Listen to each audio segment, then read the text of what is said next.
Chocolate bar মাত্র একটা। এটা কার জন্য মা? শাইনি না আমার জন্য? আমার জন্য। না, আমার জন্য। আচ্ছা দাঁড়াও, আমি ঠিক করব এটা কাকে দেব। কিন্তু আমি তোমাদের বলেছিলাম না খেলনা আলমারিতে রাখতে। কিন্তু তোমরা এখনো কাজটা করোনি। আমরা পরে করব মা, আগে তুমি আমাদের চকলেট দাও। আমাকে দাও।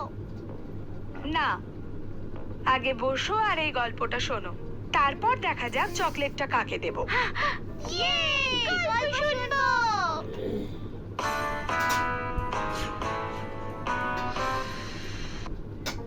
অনেক দিন আগেকার কথা। একটা খুব পরিশ্রমী মুরগি ছিল, তার দুটো ছোট ছোট বাচ্চা ছিল, জ্যাকি আর জনি। একদিন মুরগিটা কেক বানাবে বলে ঠিক করলো। তোমরা কি জানো, আজ আমি তোমাদের জন্য কেক বানাবো। ইয়ে, খুব মজা হবে।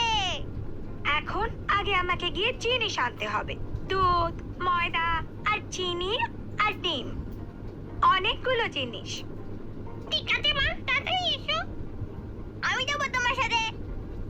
সত্যি? তুমি তো খুব ভালো ছেলে জনি।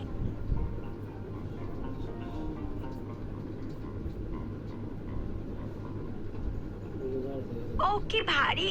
জনি, ব্যাগটা ওখানে রাখো আর ডিমগুলো ফ্রিজে রাখো। মা, তুমি এসে গেছো? কেক কি তৈরি হয়ে গেছে মা? না বাবা জ্যাকি, এবার আমাকে এগুলো একসাথে মেশাতে হবে। আমার এর জন্য অনেক কিছু চাই। একটু তাড়াতাড়ি করো না মা, আর তো তোর সইছে না। আমি এক এক করে তোমাকে সব জিনিস দিয়ে দিচ্ছি মা। বলো আগে কি দেব?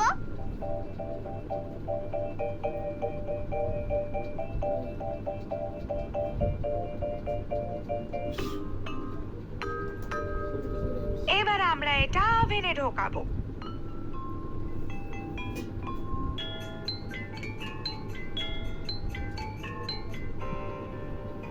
এবার এটা হয়ে গেছে।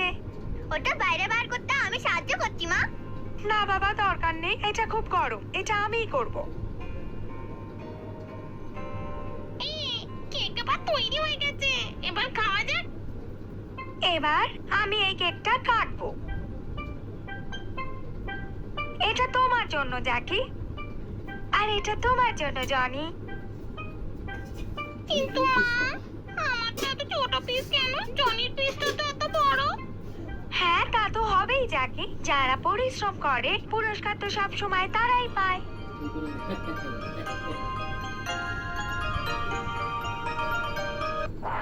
তাহলে যদি তোমরা কাজ শেষ করতে আমাকে সাহায্য না করো, আমি তোমাদের কোনো পুরস্কার দেব না।